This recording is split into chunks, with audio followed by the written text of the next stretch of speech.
إن الحمد لله نحمده ونستعينه ونستغفره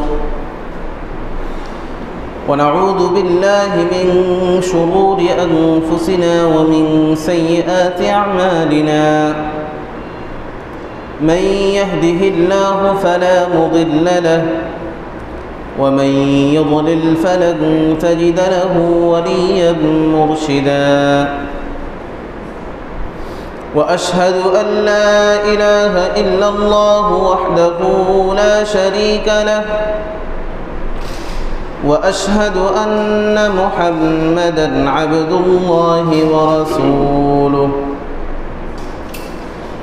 الذي أرسله الله إلى كافة الناس بشيرا ونذيرا وداعيا إلى الله بإذنه وسراجا منيرا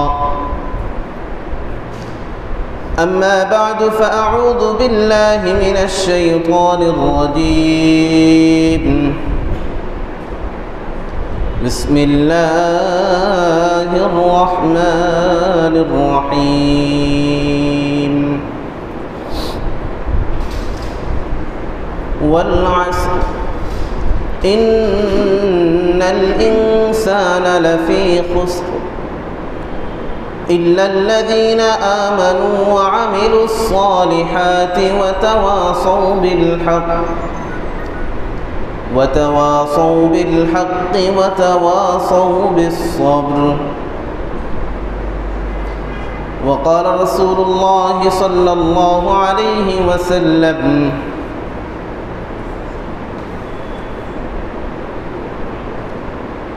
إذا سئله أي الناس أشد بلاء قال الأنبياء ثم الأمثل فالأمثل أو كما قال النبي عليه الصلاة والسلام.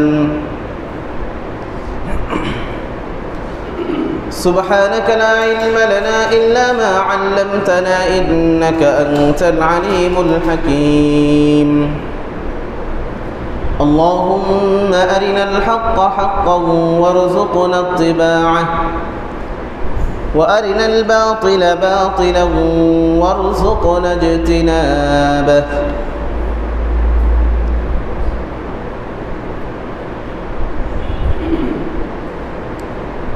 آمين. معزز ومحترم حضرات المربين الكرام অন্যান্য মুসল্লিয়ান আযম,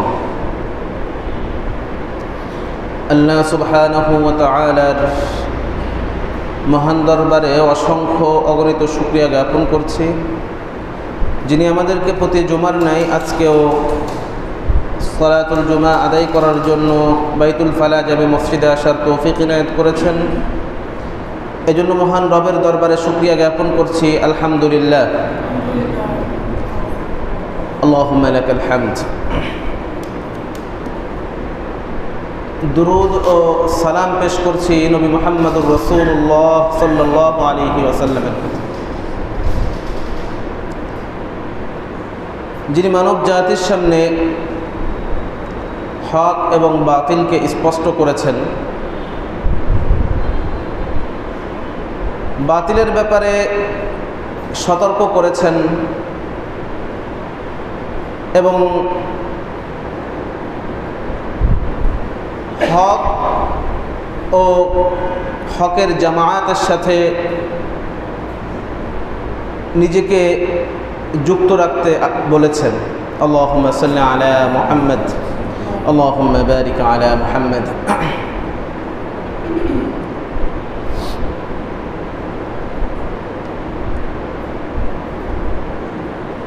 আমি কোরআনের ছোট্ট একটা সূরা আপনাদের সামনে তিলাওয়াত করেছি,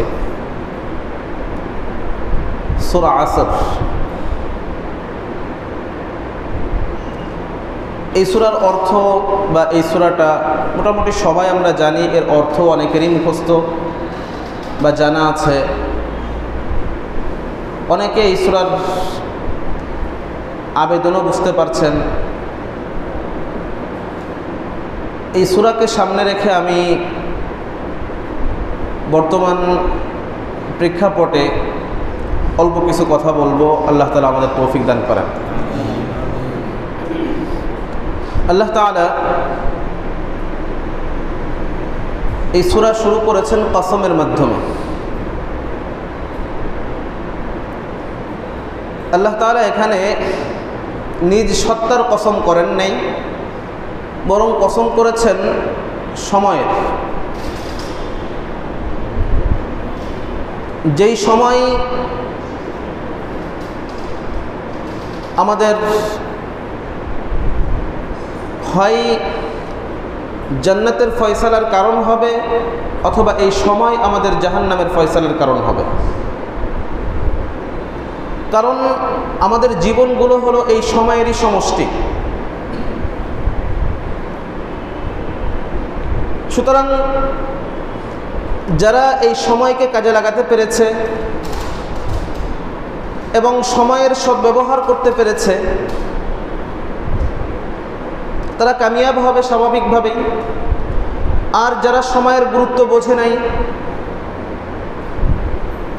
যারা 1 মিনিট 2 মিনিট এই সময়গুলোকে অল্প সময় মনে করে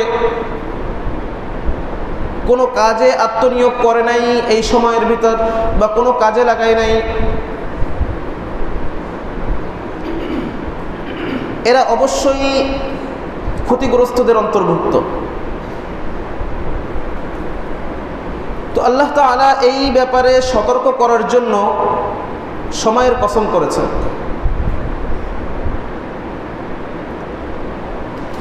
সময়ের ব্যাপারে আমাদেরকে প্রশ্ন করা হবে, যেহেতু সময়ের সমষ্টি হচ্ছে আমাদের জীবন। তো যখন আমাদের জীবনের প্রতিটা মুহূর্তের ব্যাপারে জিজ্ঞেস করা হবে, আন উমরিহি ফিমা আফনা, যেই প্রশ্নগুলোর উত্তর দেওয়া ছাড়া কিয়ামতের ময়দানে কেউ সামনে এগোতে পারবে না, তার ভিতরে 2টা প্রশ্ন মেইন সময়ের সাথে সংশ্লিষ্ট। আসলে তো প্রতিটা প্রশ্নেই সময়ের সাথে সংশ্লিষ্ট। একটা প্রশ্ন আন উমরিহি ফিমা আফনা, ব্যক্তির জীবনকাল সম্পর্কে জিজ্ঞেস করা হবে, সেই জীবনকে সে কোন কাজে ব্যয় করেছে। এটা সময়ের প্রতিটা মুহূর্তের হিসাব চলে আসবে, এবং আল্লাহর জন্য এটা খুবই সহজ। আর এসব কিছু এখন বোঝা তো অনেক সহজ হয়ে গেছে।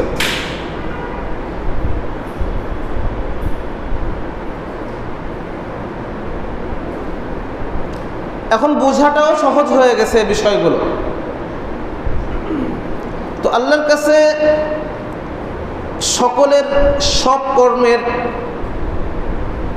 ডেটা রয়েছে।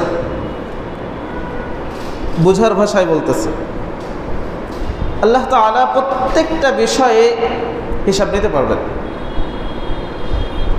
সেই সাথে আল্লাহ তাআলা ওই প্রশ্নের ভিতর বিশেষ একটা সময়ের ব্যাপারে প্রশ্ন করবেন। ও আন শাবাবি, যৌবনকাল সম্পর্কে আলাদা জিজ্ঞেস করবেন। বয়সের ভিতর যৌবনকাল নেই। ব্যক্তির বয়স সম্পর্কে জিজ্ঞেস করা হবে, তার ভিতর তার যৌবনকাল নেই। কিন্তু যৌবনকালটা সম্পর্কে আলাদাভাবে জিজ্ঞেস করা হবে, কারণ এটা জীবনের সবচেয়ে গুরুত্বপূর্ণ সময়। জীবনের সবচেয়ে গুরুত্বপূর্ণ সময় হচ্ছে এটা। এই সময়টা আপনি আমি কোন কাজে ব্যয় করছি? এমন কাজ না নিজের উপকার করে, না উম্মার কাজে আসে, এমন সময় আমি অতিবাহিত করছি কিনা যে উম্মার কোনো কাজে আসছি না, আমার সময়টা উম্মার কোনো কাজে আসছে না, উম্মার ফিকির আমার ভিতর নেই, মুসলিম উম্মাহকে নিয়ে আমার কোনো চিন্তা নাই, ইসলামকে নিয়ে আমার কোনো চিন্তা নাই, আমার কোনো ফিকির নাই, দিনকে নিয়ে আমার কোনো ফিকির নাই। এমন অবস্থায় আমার সময়টা অতিবাহিত হয়েছে কিনা এ ব্যাপারে জিজ্ঞেস করা হবে। এবং এই প্রশ্নের উত্তর দেওয়া ছাড়া কেউ সামনে এগোতে পারবে না, এক পাও না, এক পাও সামনে এগোতে পারবে না।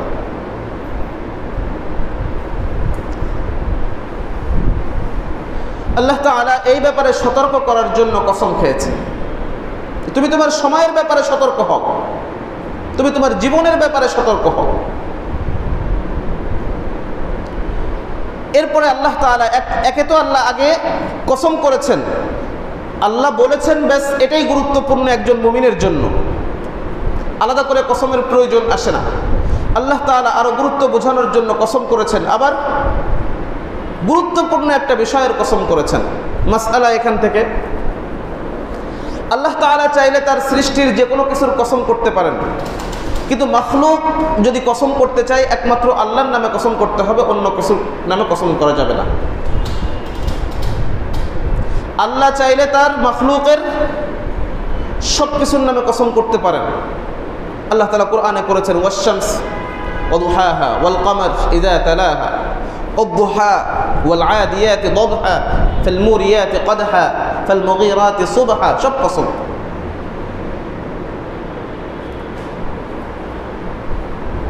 কিন্তু মাখলুক একমাত্র তার রবের নামে কসম করতে হবে, একমাত্র তার মালিকের নামে কসম করতে হবে, খালিকের নামে কসম করতে হবে যদি চাই। এরপর আল্লাহ বলছেন, ইন্নাল ইনসানা লাফি খুসর। ইন্না, সবাই বুঝতেছেন, আগে কসম রয়েছে, তারপরে ইন্না, এরপরে আবার মজার ব্যাপার হচ্ছে লাফি খুসর, লাম নিয়ে আসা হয়েছে। যারা আরবি গ্রামার মোটামুটি বোঝেন আপনারা বুঝতেছেন, এখানে আরো গুরুত্ব বোঝানো হয়েছে।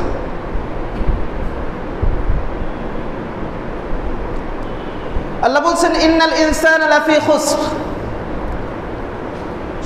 সমস্ত মানুষ ক্ষতির ভিতর রয়েছে, সমস্ত মানুষ ক্ষতির ভিতর রয়েছে। আর এই কথাটা সুনিশ্চিত, আল্লাহ কসম করেছেন, এরপরে ইন্না এনেছেন, লাম এনেছেন, আবার টোটালটা মিলাই জুমলা ইসমিয়া, এটা আরো গুরুত্বপূর্ণ হয়ে গেছে। আল্লাহ বলছেন সমস্ত মানুষ ক্ষতির ভিতর রয়েছে।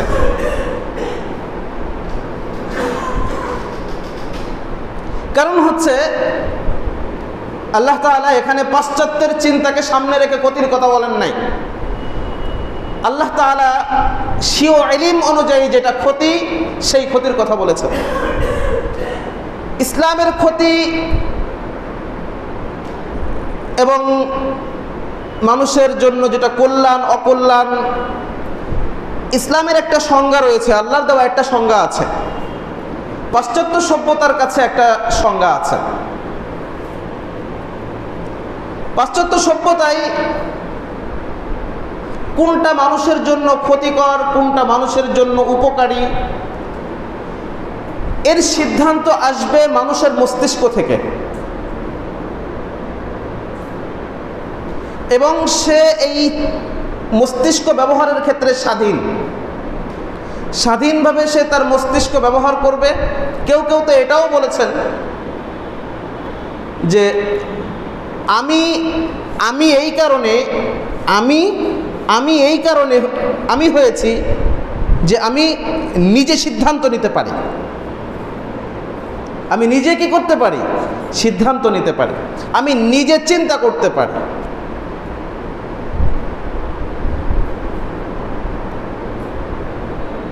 এখানে মানুষ হচ্ছে প্রভু,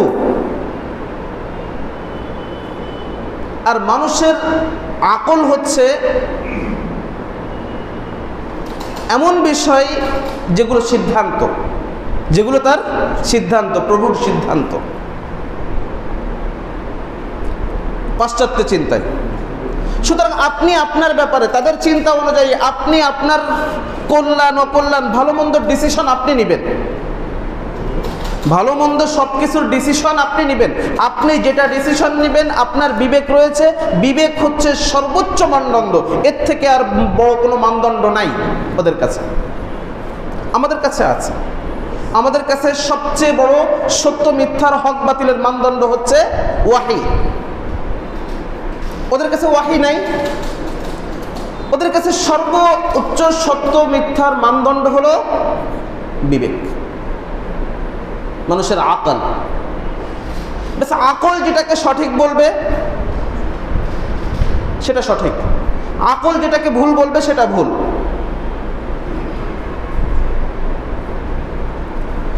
এখন কারোর আকল যদি বলে যে সে বিভিন্ন অনৈতিক কাজে লিপ্ত হবে, তার আকল চাচ্ছে, আকল বলছে এবং মনে করছে এটা তার জন্য ভালো, বেশ ওটা ভালো তার জন্য।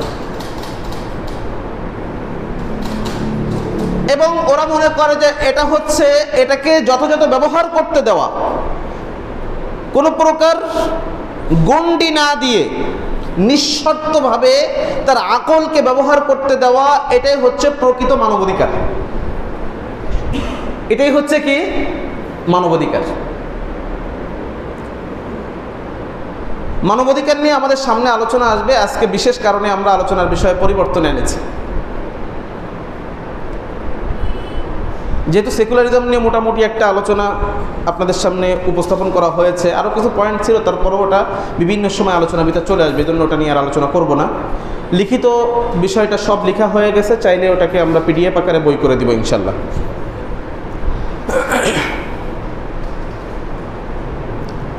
তো বলছিলাম ওদের কাছে যে মানবাধিকারের একটা মূল বিষয় কি, মানুষ তার আকলকে কি করবে, ব্যবহার করবে বাধাহীনভাবে,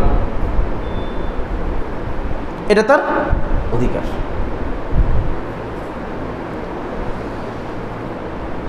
তো এখানে একটা গুরুত্বপূর্ণ পয়েন্ট হচ্ছে যে সত্য মিথ্যা, কোনটা সত্য কোনটা মিথ্যা, কোনটা ভালো কোনটা মন্দ, এসব ডিসিশন আসতেছে কিসের থেকে?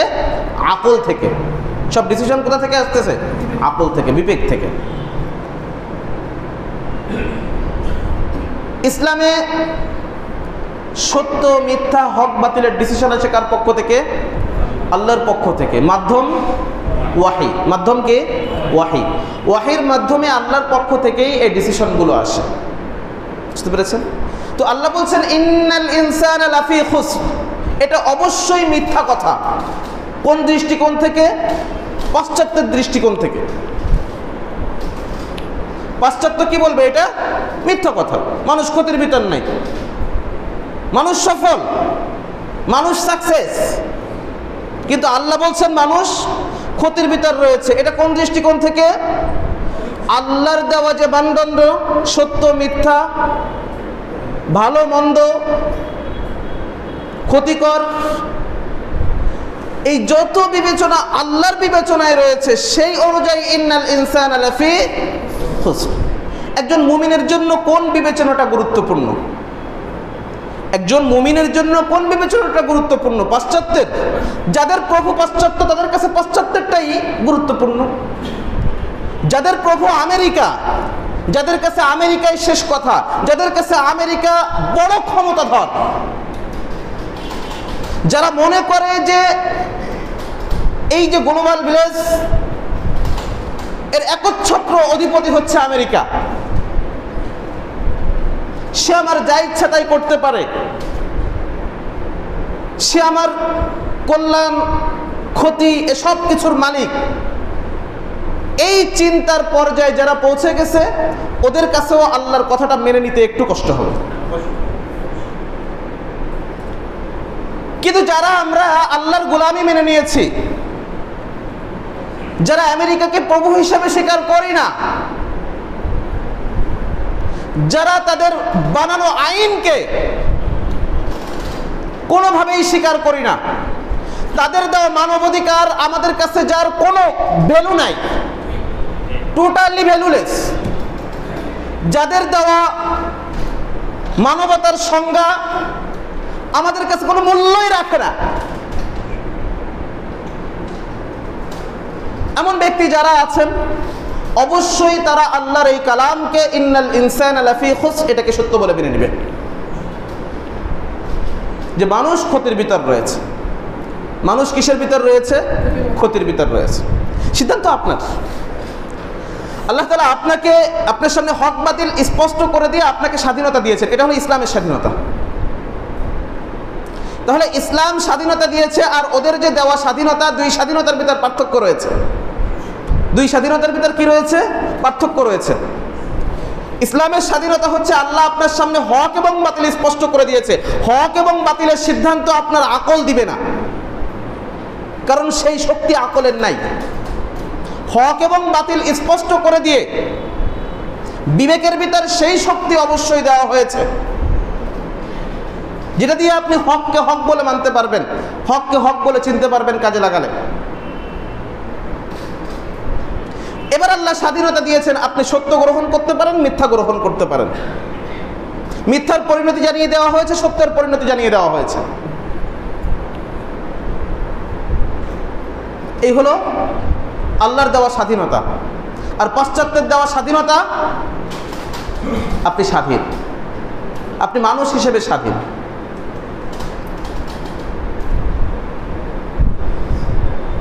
আমরা এটা নিয়ে আলোচনা করবো ইনশাআল্লাহ বিস্তারিত, সামনের কোনো একটা ইসে আলোচনা হবে, যেটাকে বলা হয় হিউম্যানিজম। হিউম্যানিজম নিয়ে আমরা ইনশাআল্লাহ আলোচনা করব, লম্বা চওড়া আলোচনা আছে এখানে। আজকের সমাজে ওই আমরা যেটা বলেছি সেকুলারিজম, এরই যমজ ভাই হচ্ছে হিউম্যানিজম। সুতরাং ওটা নিয়েও আমাদের আলোচনা করতে হবে ইনশাআল্লাহ, তাহলে আলোচনা অপূর্ণাঙ্গ থেকে যাবে। তখন বুঝতে পারবেন যে আসলে দুনিয়ার সমস্যাগুলো কেন হচ্ছে, আর এই সমস্যাগুলোর সমাধান যে একমাত্র শরিয়া, আল্লাহর দেওয়া শরিয়া একমাত্রই সমাধান, দ্বিতীয় কোনো সমাধান নাই, দ্বিতীয় কোনো সমাধান পৃথিবীতে হতেই পারে না, এটা বুঝতে পারবেন আপনারা। এবং যতদিন পর্যন্ত আমরা সেই জায়গায় না যাব, ততদিন পর্যন্ত আমরা অন্য যা কিছুতে ঘুরপাক খাচ্ছি, আমাদের সময় লস হচ্ছে।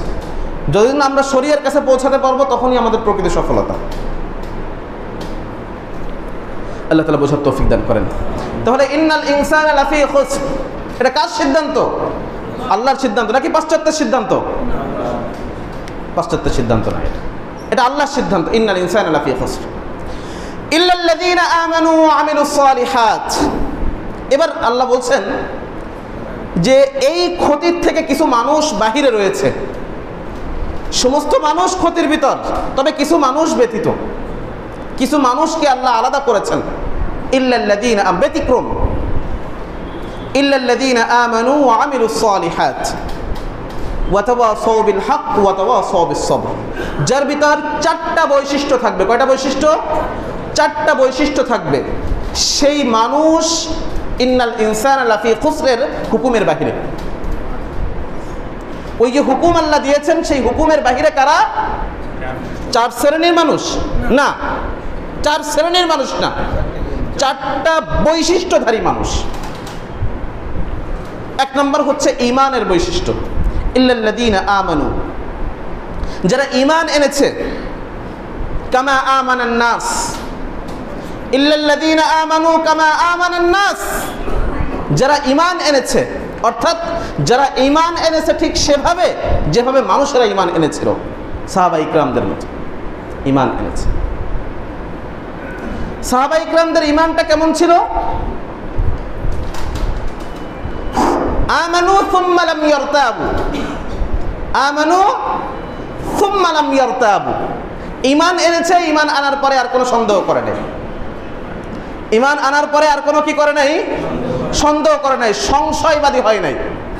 ঈমান এনেছে, তাকে আবার আলাদা করে শরিয়ার দাওয়াত দেওয়া লাগতেছে না। ঈমান এনেছে, ব্যাস আল্লাহর সিদ্ধান্তই আমার জীবনের প্রতিটা মুহূর্তে আমার রবের সিদ্ধান্তই চূড়ান্ত। ঈমান আনার পরে বলছে না যে আমরা শরিয়ায় বিশ্বাস করি না। ঈমান আনার পরে বলছে না যে আমি মুমিন কিন্তু শরিয়ায় বিশ্বাস করি না। এমন কথা তারা বলছে না, বলে নাই। কারণ যারা এমন কথা বলে এরা মুসলিম নয়, এরা মুসলিম নয়। আমি উগান্ডার আলোচনা করতেছি, আমাদের এদেশের আলোচনা না এটা। আমাদের এদেশে জাতীয় কথা তো হয় না। ইল্লাল্লাযীনা আমানু ওয়া আমিলুস সালিহাত, যারা ঈমান এনেছে, যারা ঈমান এনেছে এবং আমলে সালেহ করেছে। আমলে সালেহে আসতেছি, তার আগে ইল্লাল্লাযীনা আমানুটা একটু বলি। আমাদের দেশে যে দ্বন্দ্বগুলো দেখেন, এই দ্বন্দ্বগুলোর মূল হচ্ছে আমানুর দ্বন্দ্ব, ওয়া আমিলুস সালিহাতের দ্বন্দ্ব পড়ে। ওয়া আমিলুস সালিহাতের দ্বন্দ্ব বড় দ্বন্দ্ব নয়। আমাদের বড় দ্বন্দ্ব হচ্ছে আমানুর দ্বন্দ্ব, ঈমানের দ্বন্দ্বটা, এটা হচ্ছে মূল দ্বন্দ্ব। কিন্তু সমস্যা হয়ে গেছে ঈমানের যে দ্বন্দ্ব, এটা আমরা বুঝি না। আমাদের মাঝে যে ঈমানের যে দ্বন্দ্বটা হচ্ছে সেটা আমরা বুঝি না। আমরা পড়ে থাকি ওয়ামিলুস সালিহাতের দ্বন্দ্বে, অথচ প্রধানতম দ্বন্দ্ব হওয়া উচিত কি? ঈমানের ভিত্তিতে যে দ্বন্দ্ব হবে সেটা হচ্ছে একবারে প্রধানতম দ্বন্দ্ব। আপনি নবীদের দাওয়াতটা দেখেন, নবীদের দাওয়াতের ইতিহাসগুলো আপনি পড়েন, নবীদের দাওয়াত যেমন ছিল দাওয়াতগুলো আপনি দেখেন কি হয়েছিল। ঈমানের ভিত্তিতে দ্বন্দ্ব তৈরি হয়েছিল, ঈমানের ভিত্তিতে। মূল দ্বন্দ্বটা কিসের ছিল? ঈমানের ভিত্তিতে। কারণ এটা এমন একটা পথ যেই পথে চলতে গিয়ে নূহ আলাইহিস সালাম রাত দিন একাকার করে দিয়েছে। এটা এমন এক পথ,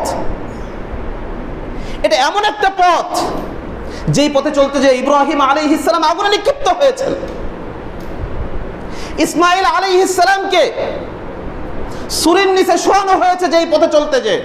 এটা এমন পথ, এটা সাধারণ পথ নয়, এটা এমন পথ বহু নবীকে হত্যা করা হয়েছে এই পথে। এটা এমন পথ যেই পথে চলতে গিয়ে মূসা আলাইহিস সালামকে ফিরাউনের নির্যাতন সহ্য করতে হয়েছে, বনি ইসরাইলকে নির্যাতন সহ্য করতে হয়েছে, রাতের বেলায় মিশর ত্যাগ করতে হয়েছে।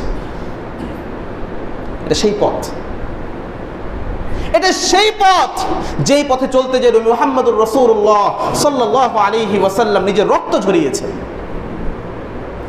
যেই পথে চলতে গিয়ে সাহাবায়ে ইকরাম নিজেকে কুরবান করেছেন, বদর উহুদ খন্দক হয়েছে, সত্য মিথ্যার পার্থক্য হয়েছে। এটা সেই পথ। ইল্লাল্লাযীনা আমানুর দ্বন্দ্ব এটা। কারণ আল্লাহ বলছেন সমস্ত মানুষ ক্ষতির ভিতর রয়েছে, কেবল তারা বাদে যারা ঈমান এনেছে। আপনি ঈমান এনেছেন কিন্তু আপনি বিশ্বাস করেন সেকুলারিজমে, আপনি বিশ্বাস করেন ধর্মনিরপেক্ষ মতবাদে। কে বলেছে আপনি মুসলিম? এই সহজ সমীকরণটা কে করতে বললো আপনাকে যে আপনি মুসলিম? আপনি ঈমান এনেছেন, ব্যাস ঈমান এনেছেন, আর কোনো কথা নাই। অন্য সব বাতিল, অন্য সমস্ত তন্ত্র, অন্য সমস্ত মন্ত্র, অন্য যা কিছু আছে আল্লাহর এই শরীয়তের সাথে যদি না মেলে সব বাতিল। এই সিদ্ধান্ত আপনাকে গ্রহণ করতে হবে। এটা ঈমান, এটা ঈমান। আপনি করতে পারলেন না, আপনি ঈমান এনেছেন মুখে কিন্তু আপনি আমলে তা বাস্তবায়ন করছেন না। আপনি আল্লাহর সিদ্ধান্ত মেনে নিতে প্রস্তুত নন। আল্লাহ নিজের কসম করে বলছেন ফালা ওয়া রাব্বিক লা ইউমিনুন। না না, আপনি হে নবী আপনার রবের কসম, ওরা মুমিন নয়। কে বলেছেন? আল্লাহ বলেছেন। আল্লাহ নিজের রবের, নিজের সত্তার কসম করেছেন। এখানে আল্লাহ রাসূলকে বলছেন যে আপনার রবের কসম। আল্লাহ নিজের সত্তার কসম করে বলছেন লা ইউমিনুন, ওরা মুমিন নয়। ওদেরকে যে মুমিন বলা হচ্ছে না, এটা বাইতুল ফালার ইমামের ঘোষণা নয়, এটা রবের ঘোষণা। ফালা ওয়া রাব্বিকা লা ইউমিনুন হাত্তা ইউহাক্কিমুকা ফীমা শাজারা বাইনাহুম, যতক্ষণ না তারা নিজেদের পারস্পরিক বিবাদমান বিষয়ে শরীয়তকে মেনে নিচ্ছে।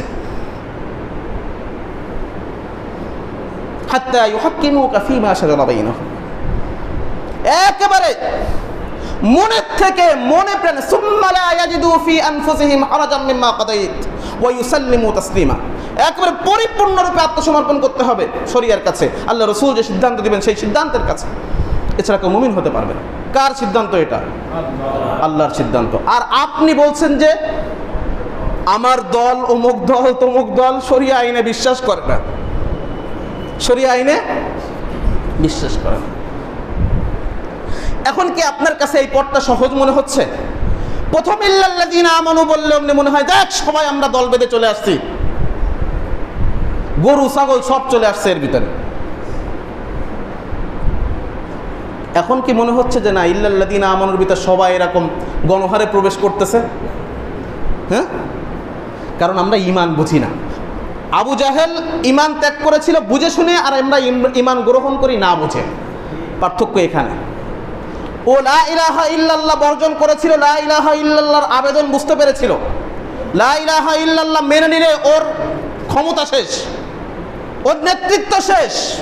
প্রত্যেকটা নবীর যুগে দেখেন আল্লাহ কোরআনে বারবার বলছেন ক্বালাল মালাউ ক্বালাল মালাউ ক্বালাল মালাউ। যারা কোরআন পড়েন তারা জানেন আল্লাহ বারবার প্রত্যেকটা নবীর দাওয়াতের যারা এগেইনস্টে অবস্থান নিয়েছে তাদেরকে আল্লাহ বলছেন ক্বালাল মালাউ মিন কওমি ফিরআউন।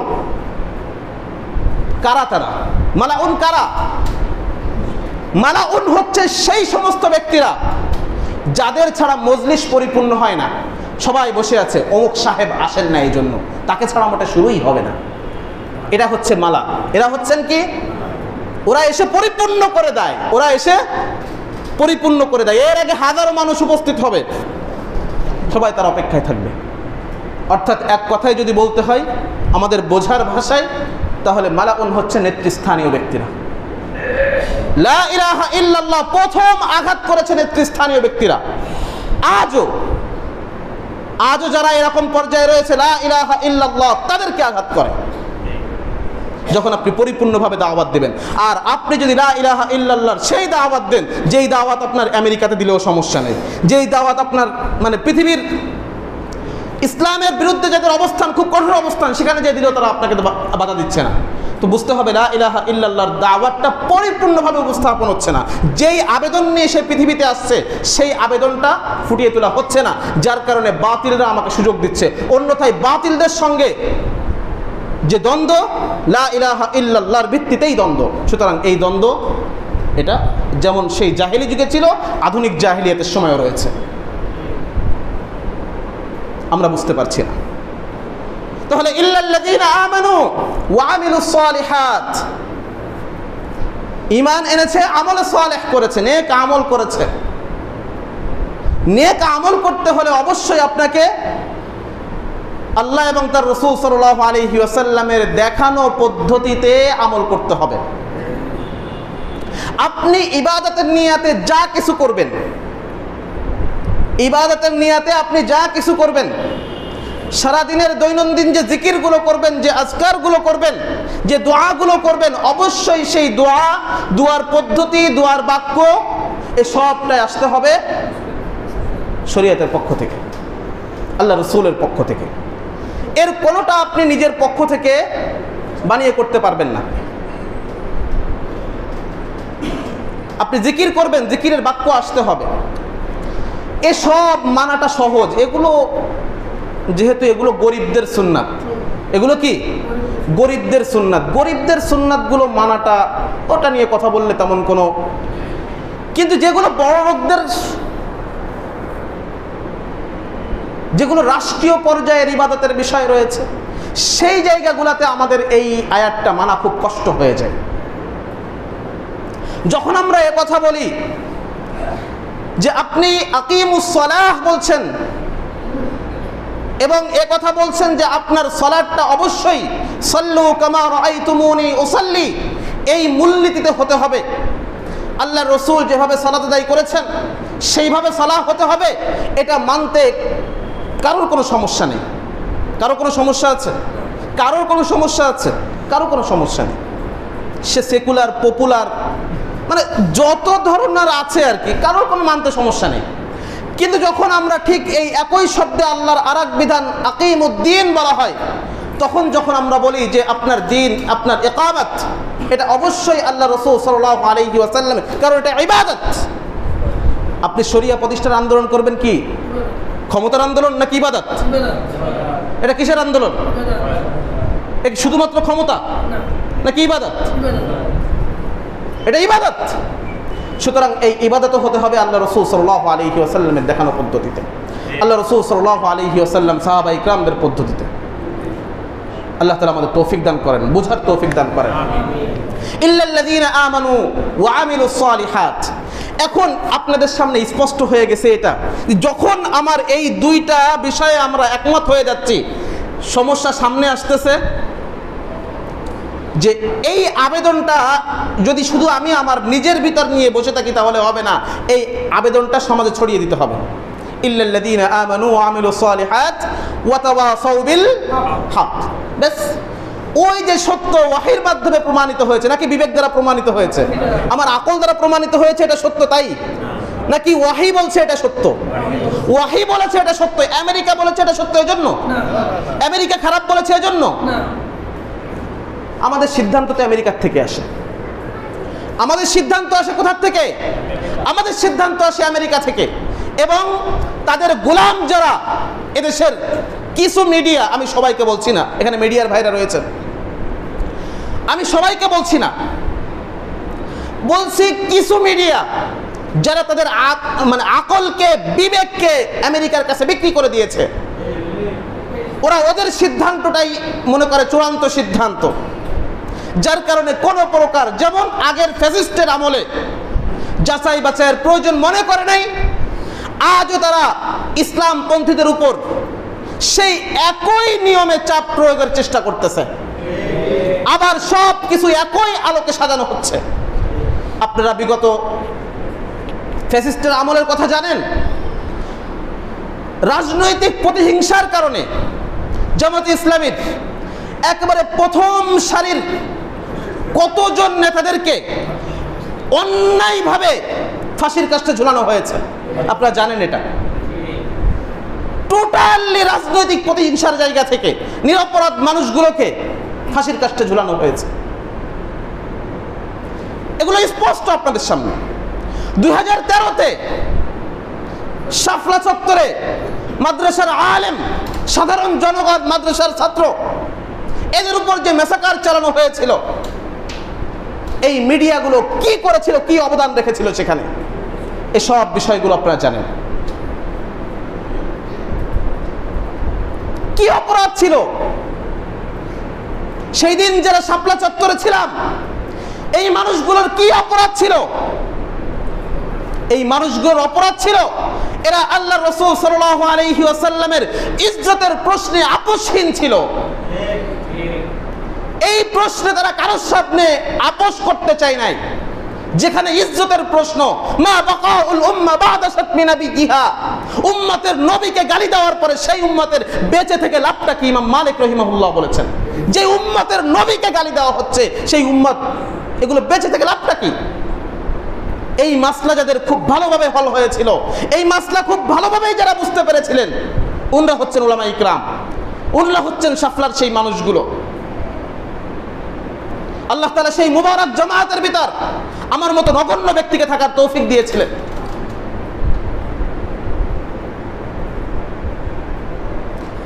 বিষয়গুলো সামনে থেকে দেখেছি, অনেক কাছ থেকে দেখেছি। এই ফ্যাসিস্ট কি করেছিল? রাতের অন্ধকারে বাতি বন্ধ করে প্রত্যেকটা পয়েন্ট আটকে দিয়ে শাপলায় গণহত্যা চালিয়েছিল। আজও যার বিচার হয় নাই। আদৌ এই জমিনে বিচার হবে কিনা জানি না, তবে আমরা হতাশ নই। আমরা হতাশ নই ইনশাআল্লাহ। মুমিনদের হতাশা নয়, মুমিনদের জন্য হতাশা নয়, হতাশা কাফেরদের জন্য। হতাশা কাফেরদের জন্য, মুমিনদের জন্য নয়।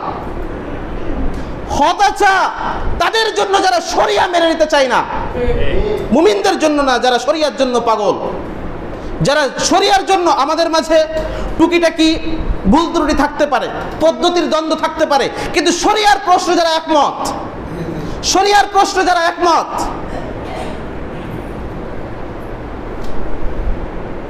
বিষয়টা বুঝতে হবে ভাই।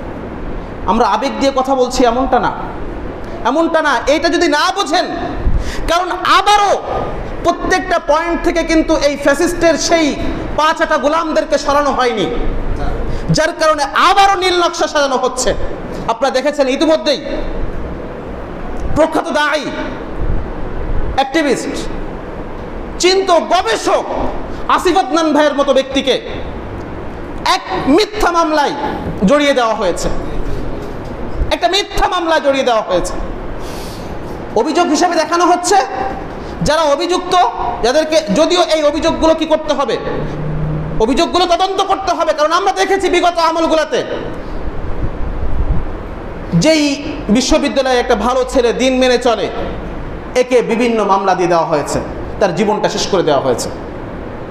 কারণ এই যে মামলাগুলো, জঙ্গিবাদের মামলায় এই আবারও নতুন করে ফাঁসানোর চক্রান্ত করা হচ্ছে, যেখানে মাত্র অল্প কিছুদিন আগে, 27 থেকে 28 দিন আগে স্বরাষ্ট্র উপদেষ্টা কি বলছেন, যে এদেশে জঙ্গিবাদের অবস্থান নাই। তাহলে এত নতুন করে 1 মাসের ভিতরে বামফার ফলন কি করে হলো? জঙ্গিবাদের বাম্পার ফলন কি করে হলো? সম্পূর্ণ সাজানো নাটক, সেই ফ্যাসিস্টের আমলে সেই সব কিছু আবার আবার ফেরত আসতেছে। ইন্টারিমের কাজটা কি? গোপালগঞ্জে কেন আবারও মাথাচাড়া দিয়ে উঠলো এই আওয়ামী লীগ? কেন মাথাচাড়া দিয়ে উঠলো?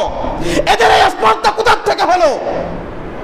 কেন আমরা বিগত জুলাইতে আমাদের মুসলিম ভাইরা জীবন দিয়েছে, আমরা রাজপথে থেকেছি, কেন থেকেছিলাম?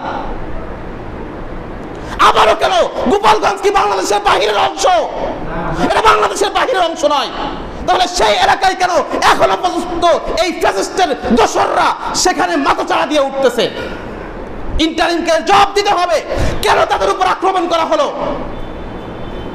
ওটা বাংলাদেশের বাহিরের কোনো অঞ্চল নাই। আপনারা পড়ে আছেন বিদেশি বিভিন্ন এনজিওদের স্বার্থ রক্ষার জন্য, আপনারা পড়ে আছেন আলেমদের পিছনে, আর দেশ এদিকে গোল্লায় যাচ্ছে। জুলাইয়ের সেই আন্দোলন ব্যর্থ হয়ে যাচ্ছে, এসব নিয়ে আপনাদের কোনো চিন্তা নাই। এ জাতি সত্য মিথ্যা চিনে গেছে। এ জাতি যদি সে সেকুলার ভাবধারার হয়, যারা অন্তত সেকুলার না, সাধারণ ছাত্র জনতা অন্তত তাদের শত্রু চিনে গেছে। আমরা এটা বলতে চাই যে আমরা দিল্লিকে যেমন শত্রু হিসেবে মেনে নিয়েছি, সাথে সাথে এটাও বলতে চাই যে ঠিক সমানভাবে আমেরিকাও আমাদের শত্রু। যদি কেউ দিল্লির গোলামি থেকে বের করে বা বের হয়ে আমেরিকার গোলামির দিকে যেতে চাই বা আমাদেরকে নিয়ে যেতে চাই, এ জাতি প্রয়োজনে আবারও রক্ত দিবে, কিন্তু সেই রক্ত এমন হবে না যে আরেকটা ফ্যাসিস্ট প্রতিষ্ঠার জন্য রক্ত দেওয়া হচ্ছে, বরং সেই রক্তের বিনিময়ে এই বাংলায় ইনশাআল্লাহ শরিয়া প্রতিষ্ঠিত হবে। ইনশাআল্লাহ শরিয়া প্রতিষ্ঠিত হবে। এগুলো আমাদের কোনো আবেগী বক্তব্য নয়। আমি জানি হয়তো আমাকেও এমন কোন মামলায় ঢুকাই দেওয়া হতে পারে আমার স্ত্রীরা বিধবা হচ্ছে, হতে পারে আমার সন্তানরা পিতাহারা হচ্ছে, কিন্তু আমার তাদের জন্য ওসিয়াত থাকবে, যে যেই পথে তোমার বাবা চলে গেছে সেই পথে তুমি হেঁটে চলে যাও। এই প্রজন্মের কাছে আমাদের মেসেজ থাকবে, ইসলামের সাথে কোনো কিছুকে কম্প্রোমাইজ করবে না। আমরা সব সময় চিন্তা করি আমাদের মানসিকতা হচ্ছে একটু কমফোর্ট জোন খুঁজে নেওয়া, একটু আরাম খুঁজে নেওয়া। মানে আমাদের অবস্থাটা এমন যে একটা নৌকা একটা জলপ্রপাতের দিকে ছুটছে, নিশ্চিত সেটা ডুবে যাবে। সেই নৌকায় 10 জন মানুষ রয়েছে এবং তারা নিশ্চিত যে আমরা এই নৌকা ডুবে যাবে, আমরা মারা পড়বো নিশ্চিত। হঠাৎ মাঝখান থেকে একজন যুবক সে উঠে দাঁড়িয়েছে, কোনোভাবে একটু নৌকাকে হেলদোল করে হলেও একটু নৌকার গতিপথকে বদল করা যায় কিনা, একটু ভিন্ন দিকে নেওয়া যায় কিনা চেষ্টা করছে। বাকি 9 জন বলছে, এই নৌকা নাড়াচ্ছ কেন, পড়ে যাবো তো আমরা। মানে ওই যে মাঝের যে সময়টুকু, নিশ্চিত মৃত্যুর আগে মাঝের সময়টুকু ওরা খুঁজে নিয়েছে কমফোর্ট জোন। এই জায়গাটাও তারা খুঁজে নিয়েছে কি, কমফোর্ট জোন খুঁজে নিয়েছে, নিজের জন্য একটা স্বস্তিকর জায়গা। এই গণ্ডি থেকে বের হতে চাই না আমরা মনে করি ভালো আছি তো, ব্যাস অফিস যাচ্ছি আসছি, বেতন পাচ্ছি মাস শেষে, কমফোর্ট জোন থেকে বের হতে চাই না। কিন্তু দুনিয়ায় মানুষ কাদেরকে মনে রাখে জানেন? যারা কমফোর্ট জোন থেকে বের হয়েছে তাদেরকে মনে রাখে। তারাই ইতিহাস রচনা করে যারা কমফোর্ট জোন থেকে বের হয়ে এসেছে। জুলাই কাদের দ্বারা হয়েছিল? যারা নিজেদের জন্য একটা সেফ জায়গা, সেফ জোন খুঁজে নিয়েছিল, দাদা ওদের মাধ্যমে জুলাই হয়েছে, নাকি যারা নিজেদের কমফোর্ট জোন থেকে বের হয়ে আসছে ওদের মাধ্যমে জুলাই হয়েছে? হ্যাঁ, জুলাইয়ের প্রাপ্তি নিয়ে আমাদের অনেক কথা রয়েছে, জুলাইয়ের থেকে কি পেয়েছি এ নিয়ে আমাদের অনেক কথা রয়েছে, থাকবে। কারণ আমরা এটাকে বিপ্লব বলি না, আমরা এটাকে গণবিস্ফোরণ বলি। ফ্যাসিস্টের বিরুদ্ধে একটা গণবিস্ফোরণ, এটাকে আমরা বিপ্লব বলি না। যারা বিপ্লব বলে স্পষ্টভাবে বলি, আর এটা ভুল। হ্যাঁ, এই ভূখণ্ডে আমরা বলেছি এই ভূখণ্ডে বিপ্লব হবে, এই ভূখণ্ডে একটা বিপ্লব হবে। সেখানে সেকুলারদের 1% অংশীদারিত্ব থাকবে না। সেকুলারদের এবং সেকুলারিজমের কবরের উপর ইনশাআল্লাহ সেই বিপ্লব রচিত হবে। এটা আমাদের স্পষ্ট বক্তব্য। এর জন্য আমাদের ফাঁসি হলে আমরা তার জন্য প্রস্তুত। নিয়ে আসো তোমার ফাঁসির রশি, আমরা প্রস্তুত ইনশাআল্লাহ। তো আমরা লক্ষ্য করছি ঠিক বিগত সেই ফ্যাসিস্টের আমলের মতো সেই আলিমদের বিরুদ্ধে, দাঈদের বিরুদ্ধে, বিশেষ করে তাওহীদি জনতা যাদের বক্তব্যের মাধ্যমে শরিয়া চিনেছে, শরিয়ার প্রয়োজনীয়তা বোঝার চেষ্টা করছে, এদের বলয়কে এরা, এদের দাওয়াতকে এরা সংকোচন করতে চাচ্ছে, এদের বলয়কে এরা সংকোচন করতে চাচ্ছে। দেখেন, এদেশে এমন অনেক হাস্যকর মামলা রয়েছে, অনেক হাস্যকর মামলা রয়েছে, কিন্তু এই মামলাগুলো, জঙ্গিবাদের যে অপবাদগুলো, এগুলো সাধারণ বিষয় না। এর মাধ্যমে কি হয় জানেন? একটা মানুষের নিজেকে যে সে নির্দোষ প্রমাণিত করবে, এর সুযোগটাই হারায় যায়, এর সুযোগটাই থাকে না। অর্থাৎ ওই যারা এই মামলা করেছে তার সাথে কথা বলা হয়েছে, যখন বলছে আমরা মামলা দিয়েছি, এখন তাদের নির্দোষ প্রমাণ করার দায়িত্ব তাদের। চিন্তা করেন, মানে মামলা ঠুকে দেওয়ার দায়িত্ব তাদের, নির্দোষ প্রমাণ করার দায়িত্ব এখন তার নিজের। মামলা করার আগে যাচাই বাছাইয়ের কোনো স্তর নাই কেমন যেন।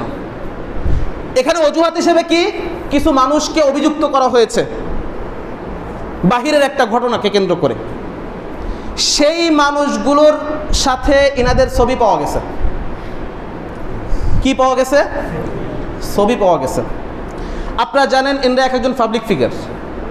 জাকারিয়া মাসুদ ভাই, এরপর রিজওয়াল করিম আবরার ভাই, আসিফ আদনান ভাই, সবাই এক একজন পাবলিক ফিগার।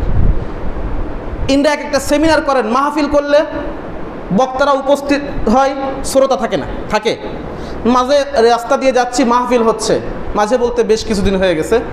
জায়গাটা হচ্ছে এখান থেকে একটু সামনে, যে নিরালার ভিতরে, আমি নির্ধারিতভাবে জায়গাটা বলছি না। মাহফিল হচ্ছে মাগরিবের পরে, বক্তা সাহেব ফাটাই ফেলতেছেন একেবারে, মানে তখন আলোচনা, সামনে একটা বাচ্চা বসা, শুধু তার বয়স সর্বোচ্চ 12 বছর, সর্বোচ্চ 12 বছর, একটা বাচ্চা বসা, আর আয়োজকরা 2-1 মাঠের আশেপাশে রয়েছে। বক্তা এদিকে ফাটাই ফেলতেছে, মাইকের কমতি নেই, আওয়াজের কমতি নেই। এই হলো অবস্থা। এখানে ফ্রি যাতায়াতের ব্যবস্থা, ফ্রি সব কিছু, এখানে আপনার টাকা দিয়ে যেতে হচ্ছে না। আর যাদের লেকচার শোনার জন্য পকেট থেকে 500 টাকা 1000 টাকা খরচ করে মানুষ এখান থেকে চট্টগ্রাম পর্যন্ত চলে যায়, পকেটের টাকা খরচ করে শুধু ওখানে ওটার টিকিট কাটে তারা, শুধু ওখানে প্রবেশের জন্য, যাদের আলোচনা শোনার জন্য, দিনের পিপাসু যারা রয়েছে। কারণ মানুষ এখন এই মাহফিলের, আমি বলছি না যে মাহফিল পরিপূর্ণভাবে আবেদন নষ্ট হয়ে গেছে, মাহফিল হোক কিন্তু গোছালো হোক। মাহফিল বলছি না, আমি মাহফিলের বিপক্ষে বলছি না, আবার মাহফিল হোক এরকম ব্যাঙের ছাতার মতো, যেখানে সেখানে মাহফিল না হোক। হ্যাঁ, আমি ব্যাঙের ছাতাই বলছি এটাকে, আপনি আমার বিরুদ্ধে যে প্রোপাগান্ডা ছড়াতে পারেন, আমি এই যত্রতত্র মাহফিল, এটাকে আমি অবশ্যই ব্যাঙের ছাতা বলছি। গোছালো আলোচনা হোক, নির্দিষ্ট বিষয়ের উপর আলোচনা হোক, কিছু মানুষ সেখান থেকে কিছু নিয়ে বাড়ি ফিরুক, শুধু আওয়াজ বিক্রি না হোক। এটা হলো আমার কথা। আপনার যদি মনে হয় যে এটা ইসলাম বিদ্বেষিতা বা আমি আলেমদের বিপক্ষে কথা বলছি, আপনি মনে করতে পারেন এটা, কিন্তু আমার বক্তব্য আসলে সেটা নয়। আমি কেন বলছি এটা আপনারা বুঝতে পারছেন। তো যাই হোক, এরা হচ্ছে সেই মানুষগুলো, স্বাভাবিকভাবে তাদের সাথে মানুষ ছবি তোলে। তারপরও ধরে নিলাম যে এই ছবি থাকাটা অপরাধ, তাহলে অপরাধ সব জায়গায় হবে। আজকে যারা চাঁদাবাজি করতেছে, এই চাঁদাবাজ নেতাদের সাথে কি আমাদের দেশের নেতাকর্মীদের ছবি নাই? তাহলে চাঁদাবাজির মামলায় তারাও ঢুকবে। যারা দর্শন করছে, দর্শন করে হত্যা করছে, এদের সাথে নেতাকর্মীদের ছবি নাই? সব জায়গায় হোক, কেন এখানে ডাবল স্ট্যান্ডার্ড হবে? আলেমদের ক্ষেত্রে কেন ডাবল স্ট্যান্ডার্ড এই মানসিকতা থাকবে এদেশে? হ্যাঁ, কারণ হচ্ছে আলেমদেরকে মনে করা হয় এরা জনবিচ্ছিন্ন। কি মনে করা হয়? জনবিচ্ছিন্ন। এদের বিরুদ্ধে যা ইচ্ছা তাই করা যায়। ইসলামী ব্যক্তিত্বদের বিপক্ষে যা ইচ্ছা তাই করা যায়। আমি স্পষ্টভাবে বলতে চাই, খুব ছোট মানুষ, বড় কথা বলছি না, কিন্তু যেটা ক্লিয়ার কথা সেটা বলছি, তা হলো সেই দিন শেষ হয়ে গেছে। ওই দিন শেষ হয়ে গেছে। যদি অনতিবিলম্বে এই মামলা প্রত্যাহার না করা হয় এবং বিশেষভাবে যাদেরকে অভিযুক্ত করা হয়েছে সেই বিষয়টাও তদন্ত না করা হয়, আর মিথ্যাভাবে যাদেরকে ফাঁসানো হয়েছে তাদেরকে তো আগে বের করতে হবে এই মামলা থেকে, এবং যাদেরকে মূল আসামি করা হয়েছে ওদের বিষয়টাও তদন্ত করতে হবে। কারণ আমরা দেখেছি বিগত ফ্যাসিস্টের সময় কোনো প্রকার তদন্ত ছাড়াই একজন মানুষের জীবনকে একেবারে শেষ করে দেওয়া হয়েছে। খুলনা বিশ্ববিদ্যালয়ের ভাইদের যে বিষয়টা, তাদের জীবন থেকে 5-6টা বছর হারিয়ে গেছে। কে দিবে এটা? অথচ কোনো অপরাধ ছিল না তাদের। কে দিবে এটা? জঙ্গি মামলা ঢুকায় রাখছে। এদেশে এমনটাও হয়েছে, স্বামীর অন্যায় স্বীকারোক্তি, মিথ্যা স্বীকারোক্তি আদায় করার জন্য জঙ্গি মামলার স্ত্রীকে ধরে এনে তার সামনে পরাক্রমে ধর্ষণ করা হয়েছে। মানসিক কষ্ট সহ্য করতে না পেরে মানসিকভাবে ভেঙে পড়ে এক পর্যায়ে যে সেই নারী, সেই মহিষী নারী দুনিয়া থেকে বিদায় নিয়েছে। এদেশের মানুষ এটাও জানে, এটাও এই ফ্যাসিস্টের আমলে হয়েছে ইসলামিস্টের সাথে, শুধু মিথ্যা জবানবন্দি আদায় করার জন্য। যাদেরকে বিভিন্নভাবে অ্যারেস্ট করা হতো, বিভিন্নভাবে অ্যারেস্ট করে গুম করে রাখা হতো, এখনো সেই আমলের গুম রয়েছে না মানুষ? 300-400 মানুষ এখনো পর্যন্ত গুম রয়েছে। তারা কি অবস্থায় আছে কেউ জানে না, আদৌ বেঁচে আছে না মরে গেছে কেউ জানে না। আমরা দেখতে পাচ্ছি যে একজন মানুষকে যখন এই জঙ্গিবাদের মামলা দেওয়া হয়, এটা সাধারণ কোনো বিষয় না।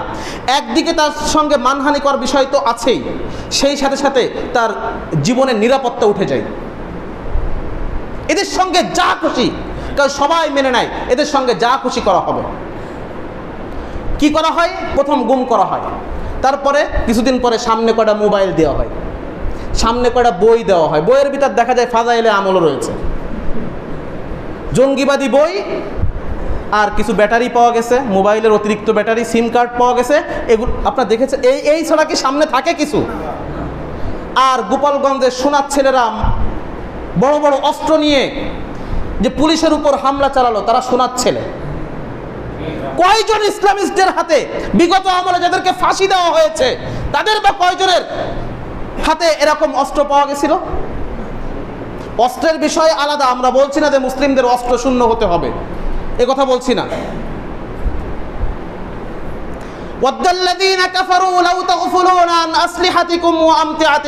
আল্লাহ বলছেন কাফেররা চায় তোমরা অস্ত্র শূন্য হয়ে যাও, কাফেররা চায় তোমরা নিজেদের অস্ত্রের কথা ভুলে যাও। দ্বীন রক্ষার জন্য, ঈমান রক্ষার জন্য, ইসলাম রক্ষার জন্য তোমরা এ থেকে উদাস হয়ে যাও, এটা কাফেররা চাই। আমাদের দেশের এই কাফেররাও চাই। আমাদের, আপনারা মুমিন মনে করেন নাকি? আমি মুমিন মনে করি না। আমি প্রত্যেকটা সেকুলারকে কাফের মনে করি, তার সাথে নিজের মেয়েকে বিবাহ দেওয়া হারাম মনে করি, কাফের হিসেবে হারাম মনে করি। আমি কোন সেকুলারকে, আদর্শিক সেকুলার কাউকে আমি মুসলিম মনে করি না। প্রত্যেকটা আদর্শিক সেকুলার একটা কাফের। আর এই ওয়াদাল্লাযীনা কাফারুর বাসালা, ওদের সাথে যে কাফেররা চাই তোমরা তোমাদের অস্ত্রের কথা ভুলে যাও। অস্ত্র নিয়ে নামাজ পড়তে কে শিখিয়েছেন? এই মেহরাব শব্দের অর্থ কি? হ্যাঁ, আমরা কি রাখি এখন? ফাজাইলে আমল। আমরা কি রাখি এখন? মকসুদুল মুমিনিন। আমরা কি রাখি? 12 চাঁদের ফজিলাত। আমরা কি রাখি? এটা বানানোই হয়েছে। সাহাবায়ে ইকরাম অস্ত্র নিয়ে আসতেন মসজিদে। মেহরাব শব্দের অস্ত্র হচ্ছে অস্ত্রাগার, অস্ত্র রাখার স্থান। ওয়াদাল্লাযীনা কাফারু লাউ তাগফুলুনা আন আসলিহাতিকুম ওয়া আমতিআতিকুম, ওরা চায় তোমরা তোমাদের এগুলো ভুলে যাও, তোমরা এ থেকে গাফেল হয়ে যাও। আপনি দেখেন ইন্ডিয়াতে, আমাদের পার্শ্ববর্তী রাষ্ট্র ইন্ডিয়াতে, যদি কেউ আর্মস নিয়ে ধরা পড়ে, অস্ত্র নিয়ে ধরা পড়ে, তাহলে তার পক্ষে উকিল দাঁড়ালে তো কোনো সমস্যাই নেই। উকিল না দাঁড়ালে 28 দিনে অটোবেল। অস্ত্র মামলা তাদের জন্য কঠিন না। আপনারা দেখবেন যে আমেরিকাতে যখন সাধারণ আন্দোলন হয়, সাধারণ জনগণ ভারী ভারী অস্ত্র নিয়ে মাঠে নামে, যা আমাদের দেশের সেনাবাহিনীর কাছেও নেই। দেখেছেন না এগুলা? ভারী ভারী অস্ত্র নিয়ে নেমে যায়। কিসের জন্য? কারণ অস্ত্র রাখার বৈধ অধিকার হচ্ছে ওদের, কারণ ওরা হচ্ছে পৃথিবীর প্রভু, ওরা হচ্ছে পৃথিবীর দেবের ভূমিকায় আছে, দেবত্বের ভূমিকায় আছে। ওরা এই পৃথিবীর প্রভু, ওরা এই পৃথিবীর মালিক ওরা, আর আমরা হচ্ছি ভাড়াটিয়া। ওরা আমাদের জন্য নিয়ম নির্ধারণ করে দেয় কিভাবে চলতে হবে। ইরান যদি পারমাণবিক অস্ত্রের মালিক হয়, তো আমেরিকার সমস্যা কোথায়? সে তো আমেরিকার টাকাতে পারমাণবিক শক্তির অধিকারী হচ্ছে না, সে তো নিজের টাকায় হচ্ছে। সমস্যা কোথায়? না, তোমরা হতে পারবা না, তোমরা হতে পারবা না, কারণ আমরা হচ্ছি পৃথিবীর মালিক। যারা আমেরিকাকে প্রভু মনে করেন এবং এরকম ক্ষমতার অধিকারী মনে করেন, তাদেরকে শুধু একটা বিষয় মনে করাই দিতে চাই, সেটা হলো যে এই যে আপনার কাছে যারা আজকে প্রভু এবং অতি ক্ষমতাধর, এদেরকেই কিন্তু আল্লাহ তাআলা 20 বছর আফগানিস্তানে নাকানি খাইয়েছেন। সুতরাং সেই মালিকের উপর, যার ব্যাপারে প্রত্যেক সালাতের ভিতর আপনি ঘোষণা করছেন আল্লাহু আকবার, আল্লাহু আকবার, প্রত্যেক সালাতে কেন এতবার বলতে হচ্ছে? জীবনের প্রতিটা মুহূর্তের সাথে আল্লাহু আকবার কেন এতটা জড়িত, কখনো চিন্তা করে দেখেছেন? কখনো চিন্তা করি নাই। ব্যাস তাকবীরগুলো দিতে হয় তাই তাকবীরগুলো দেই, কিন্তু আমি কি বলছি? এটা আমার ঈমান, এটা আমার শক্তি, এটা আমার কুওয়া, এটা আমার পাওয়ার। যে একজন মুমিন যখন মেনে নিচ্ছে আল্লাহু আকবার, এবং আমি যখন মনে করছি আল্লাহু আকবার এবং নিজেকে মনে করছি সেই আল্লাহর একজন গোলাম, সেই আল্লাহর একজন দাস, আমি তার আদেশকে, তার নিষেধকে আমি মনে প্রাণে মেনে নিচ্ছি, আমার ভয় কিসের? আমার ভয় কিসের? আমি তো আল্লাহর গোলামি করছি, যিনি আল্লাহু আকবার, যিনি সবচেয়ে বড়, যিনি সবচেয়ে মহা, সবচেয়ে বড় ক্ষমতাধর, যিনি আন্নাল কুওয়াতা লিল্লাহি জামিআ, সমস্ত ক্ষমতার মালিক যিনি। কিন্তু আমরা তো এর বিপরীতটা মনে নিয়েছি। সকল ক্ষমতার মালিক জনগণ মেনে নিয়েছে। বাংলাদেশের সংবিধান 7-এর ক নম্বর ধারা, সকল ক্ষমতার মালিক জনগণ। আল্লাহ বলছেন আন্নাল কুওয়াতা লিল্লাহি জামিআ, সমস্ত ক্ষমতার মালিক আল্লাহ।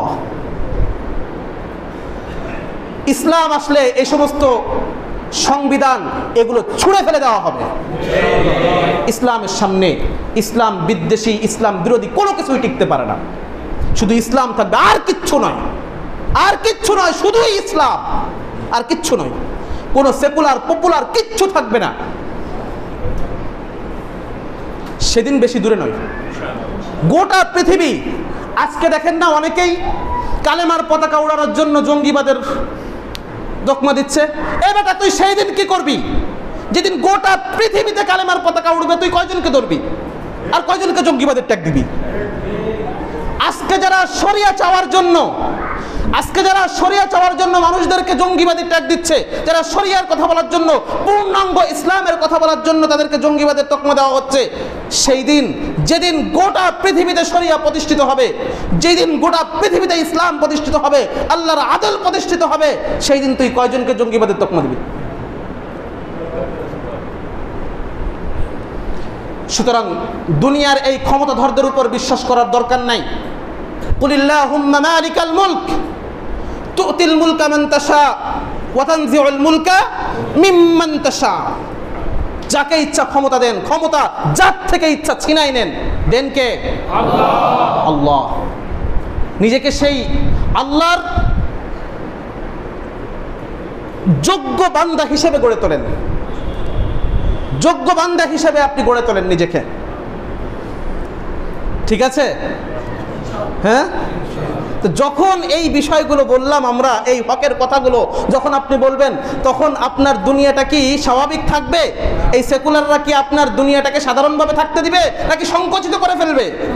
কারণ ক্ষমতা কাদের হাতে এখন? ওরা আপনাকে শত্রু মনে করবেই, স্বাভাবিক ব্যাপার এটা। আচ্ছা, আপনি কি সেকুলারকে শত্রু মনে করেন না? তো সেকুলাররা কেন আপনাকে শত্রু মনে করবেন? আপনার শত্রুকে সেকুলাররা, আপনার বন্ধু নাকি সেকুলাররা? কোনো মুমিন যদি বলে যে সেকুলাররা আমার বন্ধু, তো সে মুমিনই নয়। আরে সে মুমিনই নয়, এটা কোনো বড় কথা নয়, কোরআন সুন্নাহর খুব গভীরের কথা নয়, এটা একেবারে সরাসরি কোরআনের আয়াত আপনি পড়ে দেখেন। যারা ঈমান এনেছে তাদের বন্ধু কারা? ঈমানদাররা। আর যারা কুফরি করেছে তাদের বন্ধু কাফেররা। ঈমানদারের বন্ধু কখনো কাফের হয় না, কাফেরের বন্ধু যেমন ঈমানদার হয় না। এটা সম্পূর্ণ আলাদা তাবু, সম্পূর্ণ আলাদা বিষয়। কেন আপনি এক করছেন এখানে? কেন এক করছেন এগুলা? ভাই এক বিষয় না, এটা কখনো এক হয় না। আপনি যদি বলেন রাত আর দিন এক করে ফেলবেন, আপনি যদি বলেন সত্য মিথ্যার সমস্ত দ্বন্দ্ব উঠাই দিবেন, সম্ভব না ভাই, এটা সম্ভব না। আগুন পানির সহ অবস্থান করাবেন, এগুলো হবে না। তো এই জন্য স্পষ্টভাবে বলছি, আমাদের শত্রু সেকুলাররা। সেকুলাররা বন্ধু নয়, সেকুলাররা শত্রু। কোনো মুমিন যদি কোনো সেকুলারকে, আদর্শিক সেকুলারকে বন্ধু মনে করে, সে মুমিন নয়। সুতরাং শত্রু মিত্র চিনতে হবে। এটা ঈমানের দ্বন্দ্ব, এই পৃথিবীর দ্বন্দ্ব ঈমানের দ্বন্দ্ব। এই দ্বন্দ্বে আপনাকে যদি মূল দ্বন্দ্বের বিষয় না চিনতে পারেন, না বুঝতে পারেন, তাহলে আপনি কখনো বিজয় ছিনিয়ে আনতে পারবেন না। আপনাকে এই দ্বন্দ্বটা বুঝতে হবে। আল্লাহ তাআলা বুঝার তৌফিক দান করেন। আমরা আবারও বলছি এবং এই উদ্দেশ্যে, এই যে আওয়ামী দুঃশাসনের আমলে আলেমদের উপর, ইসলামিস্টদের উপর যেই সাজানো জঙ্গি নাটক তৈরি করা হতো এবং তার আলোকে আলেমদেরকে, সাধারণ মুসলিম অ্যাক্টিভিস্টদেরকে এবং যারা স্বাভাবিকভাবে কলেজ বিশ্ববিদ্যালয়ে পড়ুয়া ছাত্র রয়েছে, যারা দিন মেনে চলতে চায়, এদের বিরুদ্ধে যেই জঙ্গি নাটক সাজানো হতো, সেই নাটক আবারও শুরু হয়েছে 1 বছর যেতে না যেতেই। সুতরাং এর মূল উপড়ে ছাড়বো ইনশাআল্লাহ। আমরা প্রাথমিকভাবে শুধু এটার প্রতিবাদ জানাতে চাই। আজ এখান থেকে যেমন আমরা প্রতিবাদ জানালাম, আমাদের কর্মসূচির আলোকে আমরা আজ যেমন বাইতুল মুকাররমে এটার বিরুদ্ধে প্রতিবাদ এবং বিক্ষোভ রয়েছে, আমরা খুলনাতে শিববাড়ি মোড়ে ইনশাআল্লাহ একত্রিত হব। এটার ব্যাপারে আমাদের অবস্থান স্পষ্ট করে দিব।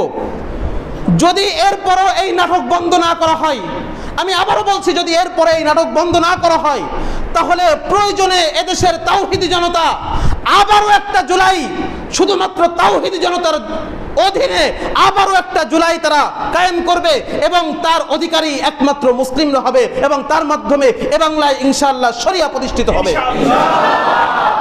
সুতরাং আমরা স্পষ্টভাবে বলছি,